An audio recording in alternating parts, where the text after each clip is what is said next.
James Cleverly has had a curious few weeks, starting off by saying that, implicitly criticising Suella Braverman by saying that as Home Secretary he would have conversations with the police in private, but then getting into a real mess with his language. Last night he was talking to MPs on the right of the party, trying to reassure them that he was not abandoning the Rwanda plan, but was almost certainly abandoning the plan to leave the European Convention on Human Rights on the grounds that that would never get through the Lords.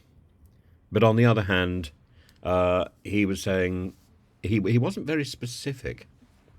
He was saying that the leadership Britain was giving about Rwanda and about immigration meant that other countries had already expressed an interest in following. I don't know quite whether that's an interest in following the UK to Rwanda, or whether it's an interest in following the UK to exporting their own individual responsibilities. I know, for example, that Italy has signed a deal with Albania, which seems quite a good idea, frankly. Neighbouring countries and Italy and Albania have a great deal of history, of shared history. Many Albanians that I know speak Italian, and Albania would benefit from the injection of money to perform that particular task.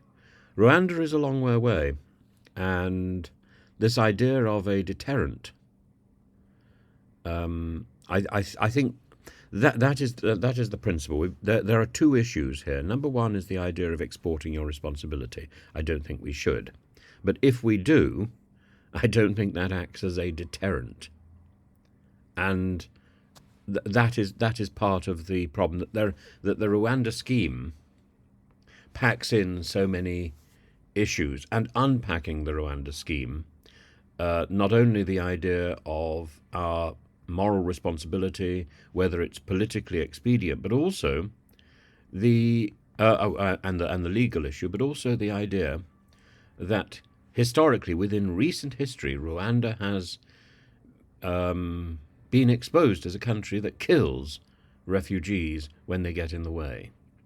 And I don't see how any government can get round that reality, no matter how many assurances, no matter how gold-plated that assurance is. A written assurance like Suella Braverman apparently gave to Rishi Sunak, or a treaty that is proposed from Rwanda or between Rwanda and Britain. It's just words, and people can break those promises. It's just a promise. It's a gold-plated promise. It doesn't mean anything.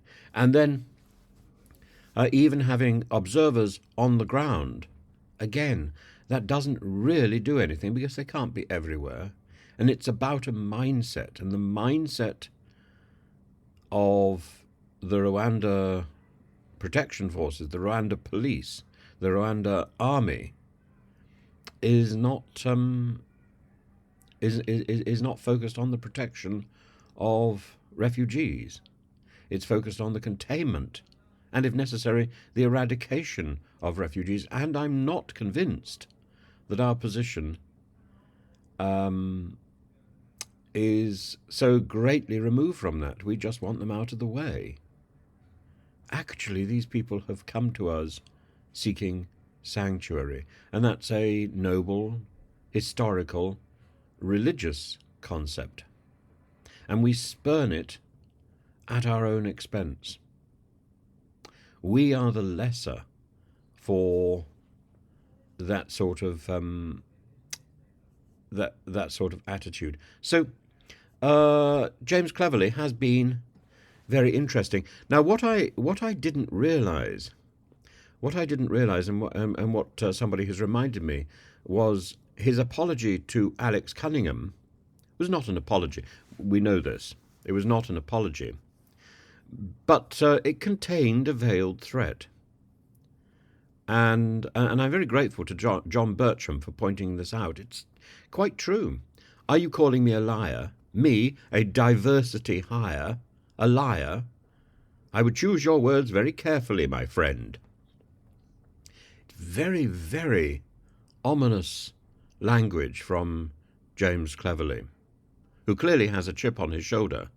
And as somebody who does animation, I'd love to get my hands on the footage of his face moving and his mouth moving, because the allegation is that the words he said do not conform to the claim he's made.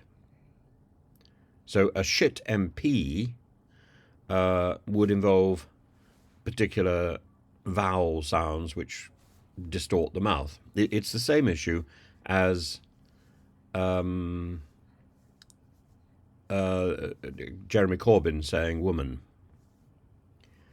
Woman and person stretches the mouth, woman purses the lips.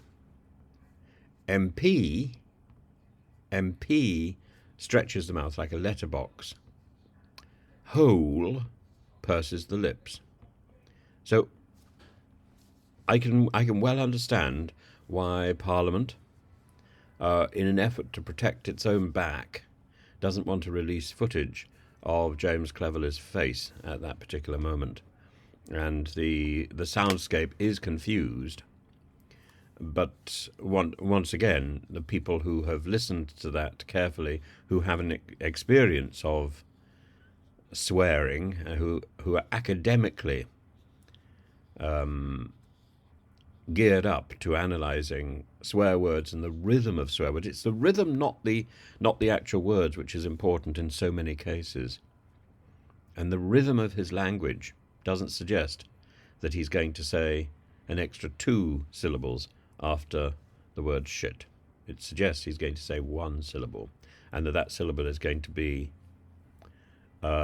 forceful rather than quite mild. MP is quite mild. Whole is quite forceful. And I hadn't seen this side of James Cleverly before, and I don't like what I see. I don't like to think of the great states of office in Britain held by thugs and bullies and children. And I'm afraid that's what we have been seeing over the last few years, and that's definitely what we see at the moment. And I find that terribly, terribly sad. Now, I'm not suggesting that a general election and a Labour Party installed is going to change that, because I think there is a mood across politics which is encouraging this sort of thuggery and mindlessness, this ambiance of command, and